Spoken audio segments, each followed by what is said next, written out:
Do the LA Chargers have a stacked offensive line? We all know it's been a huge problem the last year.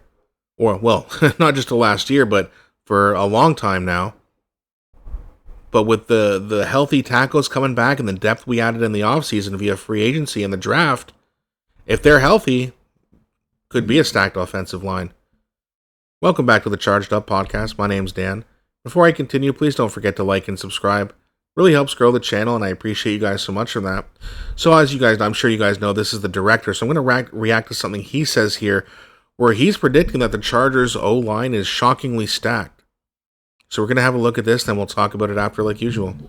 Chargers' O-line is shockingly stacked. Now, if you were to ask any Chargers fan what our biggest issue was last season, almost every single one would mention our putrid offensive line. Now, this, of course, was mainly due to the Chargers' unbelievable bad luck due to injuries. Rashawn Slater gone before the season even started. Joe Alt, 2 separate injuries kept him off the field most of the season. And this is why O-line was such a big point of emphasis for us, the fans, this offseason. And you know what? Despite the lack of big moves, it is looking a lot better, for one. And I need to highlight this first because I don't think it's getting enough attention. Slater and Alt are back, baby. You know, I saw a clip from OTAs yesterday of Alt and Slater practicing, and I got to tell you, man, I'd almost forgotten how ridiculous that duo is. They look like absolute Let me know in the comment section, because in my opinion, when healthy, this will be the best duo, the tackle duo in the league.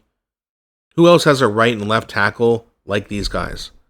You agree or disagree? Let me know in the comment section. Monsters out there, and it makes me sad that we didn't get to see them dominate the position last year because they absolutely would have. I know there's still many of us that think we didn't do enough in the offseason to fix the line, and I'm kind of included in that. But guys, seeing these two practicing again reminded me of our actual situation.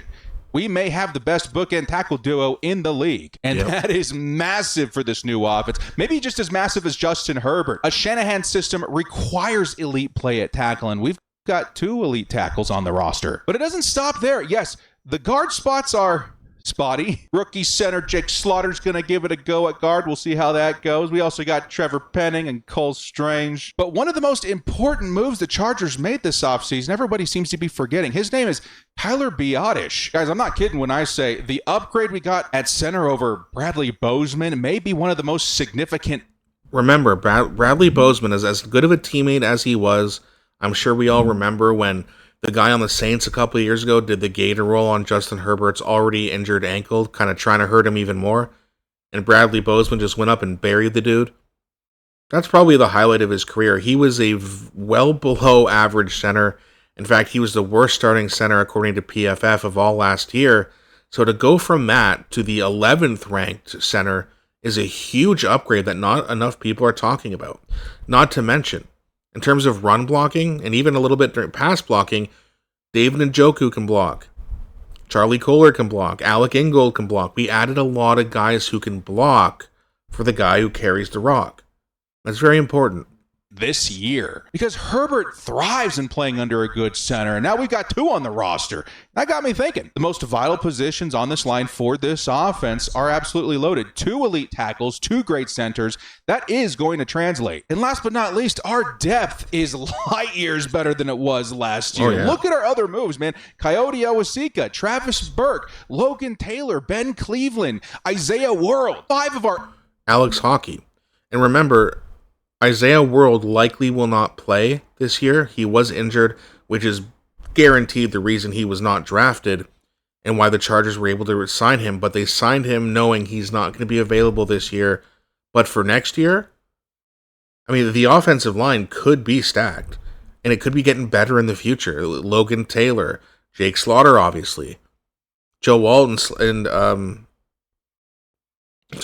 Slaughter, Rashawn Slater, and Joe Alt are all still also very young.